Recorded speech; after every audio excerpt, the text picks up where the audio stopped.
Duo Mega dan Bukilik jadi kunci kebangkitan Red Spark di 3 laga terakhir.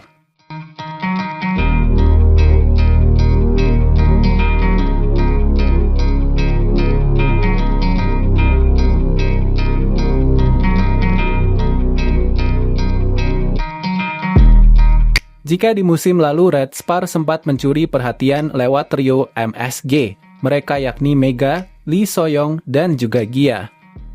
Di musim ini, kepergian Gia dan juga sang kapten membuat pelatih Ko Hee-jin mengubah posisi trionya.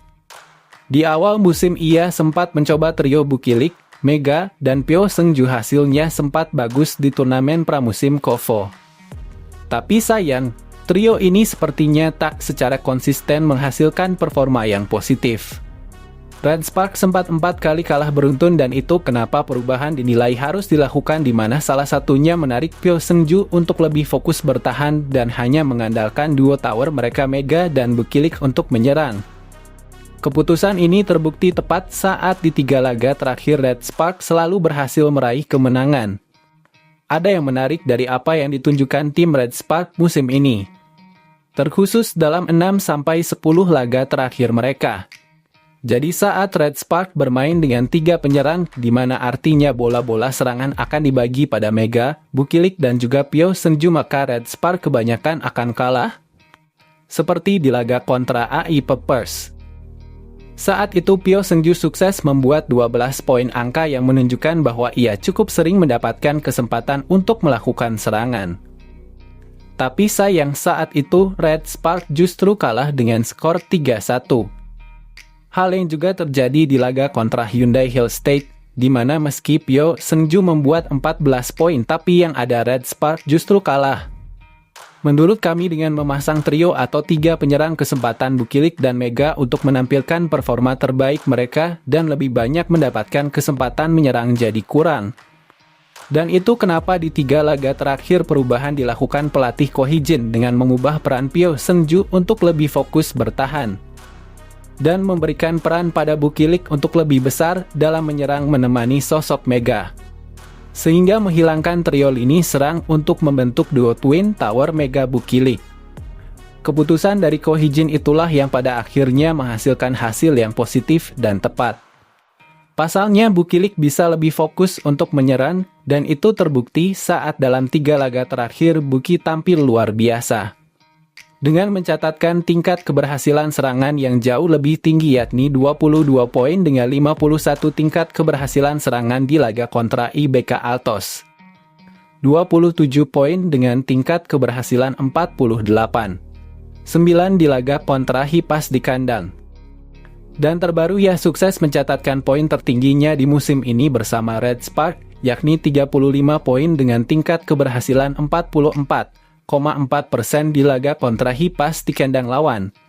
Sementara itu performa lebih brilian juga enggak kalah ditunjukkan oleh Mega. Meski dalam 3 laga terakhir jumlah poin Mega ini dapat dikatakan di bawah Buki, tapi poin-poin Mega ini sangat krusial. Ia menjadi pembunuh yang sangat penting saat tingkat keberhasilan serangannya bahkan selalu melebihi angka 50%. Lihat saja statistik dalam 3 laga terakhir Mega. Di laga kontra IBK, ia punya 23 poin dengan tingkat keberhasilan serangan 56,7%. Sedangkan di laga kontra Hipas di kandang ia punya 17 poin, tapi tingkat keberhasilan serangannya mencapai 53,3%. Sebaliknya di laga terbaru dengan 25 poin yang ia buat, ia kembali sukses mencatatkan tingkat keberhasilan serangan di atas 50%, yakni 57,5%. Dan itu kenapa duo Mea dan Buki dianggap sebagai solusi yang tepat di tim Red Spark saat ini. Oh ya, sebagai gambaran dan bukti bahwa di 3 laga terakhir serangan lebih ditunjukkan pada Mega dan Buki saja. Kalian bisa lihat jumlah poin Pyo Seung-ju yang hanya mencatatkan 4, 3, dan 6 poin di 3 laga terakhir. Dan itu bagus karena artinya Pyo Seung-ju lebih fokus bertahan, dengan serangan Red Spark bisa difokuskan pada Mega dan juga Bukilik saja.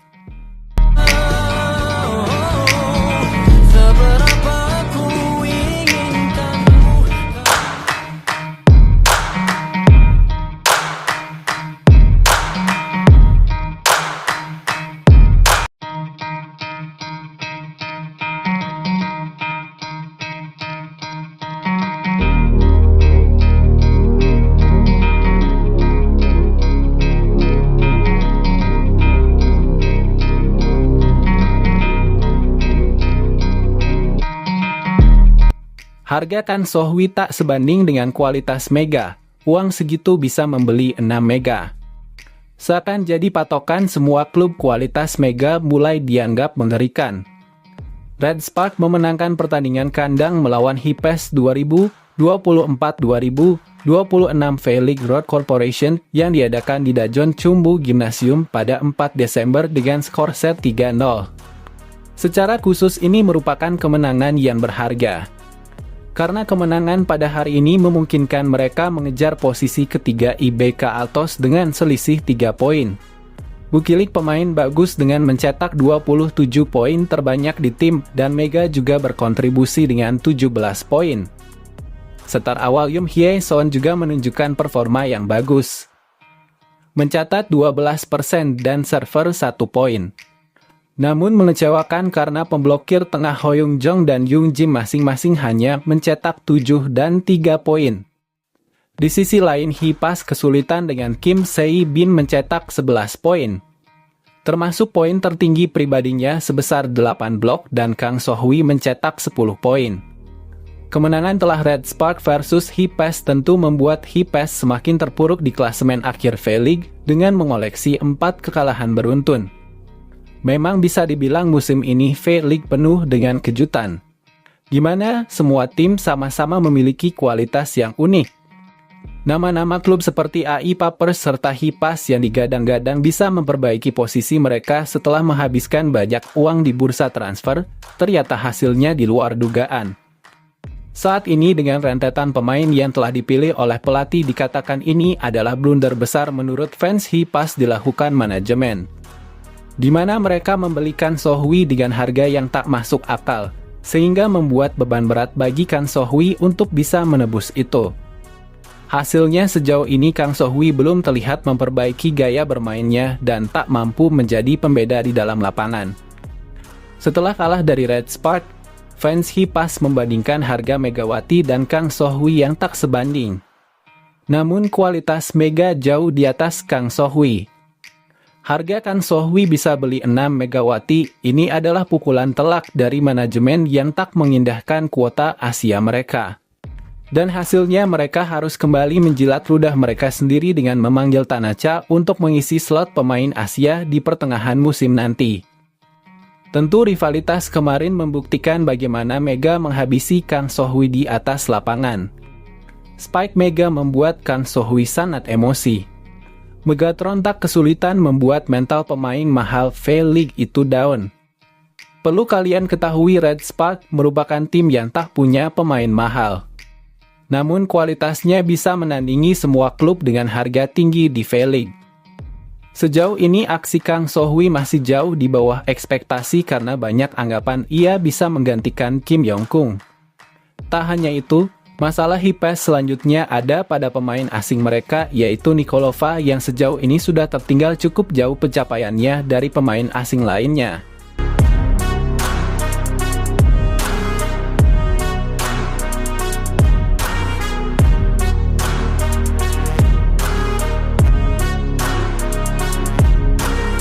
Gestur respek dari pelatih Red Sparks saat Megawati DKK hancurkan rasa frustrasi. Dajon Jungkwanjang Red Sparks sedang menikmati hasil perjuangan keluar dari situasi sulit di Liga Voli Korea 2024-2025. Dua putaran pertama Liga Voli Korea 2024-2025 dijalani Red Sparks dengan penuh dinamika di mana performa mereka masih belum konsisten. Dipandang sebagai underdog kuat untuk musim ini, tim yang dilatih oleh Ko Ha-jin itu sempat sulit untuk mendapatkan kemenangan di lapangan. Momen itu terjadi pada akhir putaran pertama hingga awal putaran kedua di mana Red Sparks sempat mengemas 4 kekalahan beruntun. Setidaknya hingga putaran kedua berakhir, tim yang diperkuat Megawati Hanestri Pertiwi DKK itu setidaknya sudah mencatatkan 6 kekalahan. Rasa frustrasi sempat hadir setelah Red Sparks untuk pertama kalinya mengakui keunggulan Gwangju AI Paper Savings Bank. Sebagai kapten tim, Yoon Hye-son sempat mengakui bahwa pola komunikasi yang tidak jalan membuat rekan-rekannya frustrasi di lapangan. Akan tetapi, perasaan itu mulai hancur ketika Red Sparks berhasil mengalahkan tuan rumah Hwasong IBK Altos yang merupakan rival terdekat mereka. Kemenangan telak 3-0 tim berjuluk Red Force itu atas IBK Altos kembali mendapatkan rasa percaya diri guna mengejar zona playoff. Saya pikir para pemain lebih frustrasi daripada masalah taktis, kata Yom, dilansir dari The Speaker. Saya pikir kepercayaan antara pelatih dan pemain semakin tumbuh. Kami juga ingin menunjukkan itu dengan performa di lapangan, tapi saya pikir kami bisa mengatasinya dengan baik, imbuhnya. Tidak berhenti sampai di situ saja, Red Sparks kembali tampil sempurna dalam laga terakhir putaran kedua belum lama ini. Tampil di kandang sendiri, Megawati dan kolega mampu mengalahkan Gincheon Korea Express Hipes dengan skor telak juga 3-0. Hasil dua kemenangan beruntun yang sudah didapatkan sejauh ini membuat Ko Ha-jin selaku juru taktik merasa sedikit lega. Pria berusia 44 tahun itu langsung mengutarakan sikap respeknya kepada para pemain setelah timnya mengalahkan juara Liga Voli Korea 2022-2023 tersebut. Rasa terima kasih langsung keluar dari bibir Ko Ha-jin setelah Red Sparks kembali mendapatkan poin sempurna melalui straight set. Saya berterima kasih kepada para pemain atas kemenangan 3-0 ini, kata Ko Ha-jin, dikutip bolasport.com dari Sports. Kami akan berbicara dengan para pemain lagi dan memperbaiki area-area yang masih kurang hari ini, ujarnya. Kendati sedang berada dalam tren apik, Ko tidak ingin para pemainnya lengah karena kompetisi masih panjang. Dia ingin para andalannya bekerja keras guna menambal kelemahan yang masih terlihat sebelum mengarungi putaran ketiga. Setiap pelatih menekankan konsentrasi, tetapi pada akhirnya para pemainlah yang harus melakukannya, ucap Ko. Jika para pemain mengembangkan kebiasaan untuk fokus dan menang ke depannya, akan mampu membawa kemenangan bahkan dalam situasi seperti tadi, imbuhnya.